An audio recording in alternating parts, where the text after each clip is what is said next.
మనకి ఇండియన్ ఎకానమీలో భారతదేశంలో వ్యవసాయం అనే టాపిక్ ఉంది. భారతదేశంలో వ్యవసాయం అంటే ఈ చాప్టర్ గురించి మనం ఒకసారి డీటెయిల్డ్గా మైక్రో సిలబస్ డీకోడింగ్ చూద్దాం ఒకసారి. ఇందులో వ్యవసాయ పంటలు, విధానము, అలానే పంటల తీరు. మనకి ఇందులో ఏం చదువుకోవాలంటే ఆహార పంటల విస్తీర్ణం, అంటే భారతదేశంలో ఆహార పంటల విస్తీర్ణం ఏ విధంగా ఉంది, అలానే భారతదేశంలో వాణిజ్య పంటల విస్తీర్ణం ఏ విధంగా ఉంది.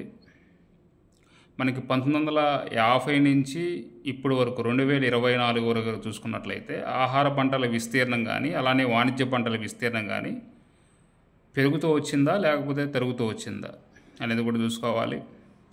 అలానే ప్రభుత్వ విధానాలు కూడా ఇక్కడ చదవాలి. అంటే మరి పన్నులు కానీ సబ్సిడీలు కానీ ప్రభుత్వ విధానాలకు సంబంధించిన అన్నీ కూడా ఇందులో ఈ టాపిక్లో వస్తాయి. అలానే వ్యవసాయ ఉత్పత్తి, అలానే ఉత్పాదకత ధోరణులు. ఉత్పత్తి వేరు, ఉత్పాదకత వేరు. వీటి యొక్క ధోరణులు ఏ విధంగా ఉన్నాయి అంటే 1950-51లో వ్యవసాయ ఉత్పత్తి అలానే ఉత్పాదకత ఏ విధంగా ఉంది. అక్కడి నుంచి మనం చూసుకున్నట్లయితే 2023-24లో వ్యవసాయ ఉత్పత్తి ఉత్పాదకత ఏ విధంగా ఉంది. అలానే 2024-25 లక్ష్యం ఏంటి. మనకి బడ్జెట్లో 2024-25 వ్యవసాయ ఉత్పత్తి ఉత్పాదకత యొక్క లక్ష్యం అనేది కంపల్సరీగా ఉంటుంది. అలానే ఇండియన్ ఎకనామిక్ సర్వేలో 2023-24లో వ్యవసాయ ఉత్పత్తి ఉత్పాదకత ఎంత వచ్చిందనేది కూడా ఉంటుంది. తర్వాత వ్యవసాయ విత్తము అలానే మార్కెటింగ్. వ్యవసాయ విత్తము మార్కెటింగ్ కనుక చూసుకున్నట్లయితే ఇందులో మనం ఏం చదవాలంటే వ్యవసాయ విత్తం అంటే వ్యవసాయానికి బ్యాంకులు ఏ విధంగా సహకారం అందిస్తున్నాయి, అలానే మరి మార్కెటింగ్ అంటే వివిధ స్థాయిల్లో మార్కెట్స్ ఏ విధంగా ఉన్నాయి అనేది కూడా ఒకసారి చూడాలి. నెక్స్ట్ 4th టాపిక్ వచ్చేసి ఇందులోనే వ్యవసాయ ధరలు విధానం.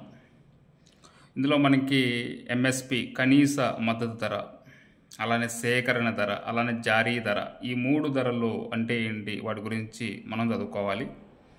అలానే మరి ప్రజా పంపిణీ వ్యవస్థ, పబ్లిక్ డిస్ట్రిబ్యూషన్ సిస్టమ్ గురించి కూడా చాలా వివరంగా చదువుకోవాలి. మనకి యాజ్ పర్ ఏపీపీఎస్సీ సిలబస్ ప్రకారం ఈ 4 ఉన్నాయి. అయితే ఇందులో వెయిటేజ్ ఎక్కువగా అంటే మనకి ఎగ్జామ్లో ఎక్కువగా దేని నుంచి అడుగుతున్నాడంటే తరచూ కూడా వ్యవసాయ ధరలు విధానం దీని గురించి ఎక్కువగా అడుగుతున్నాడు.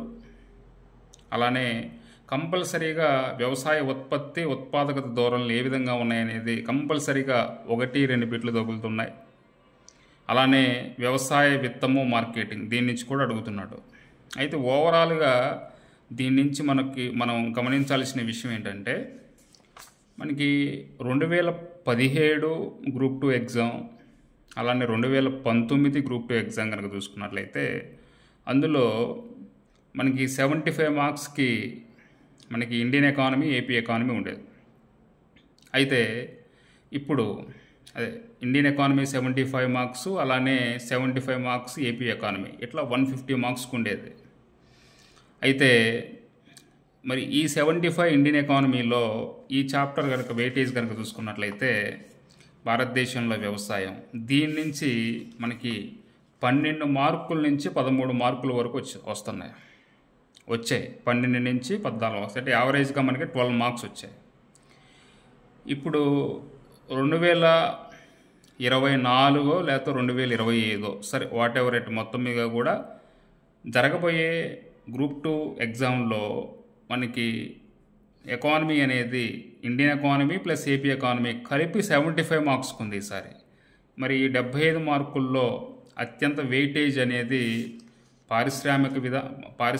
పరిశ్రమల గురించి, అలానే నెక్స్ట్ వ్యవసాయం గురించి, ఈ 2 కూడా ఒక ప్రత్యేక భూమిక చాలా ఇంపార్టెంట్ అయిన చాప్టర్స్గా వ్యవహరించబోతున్నాయి.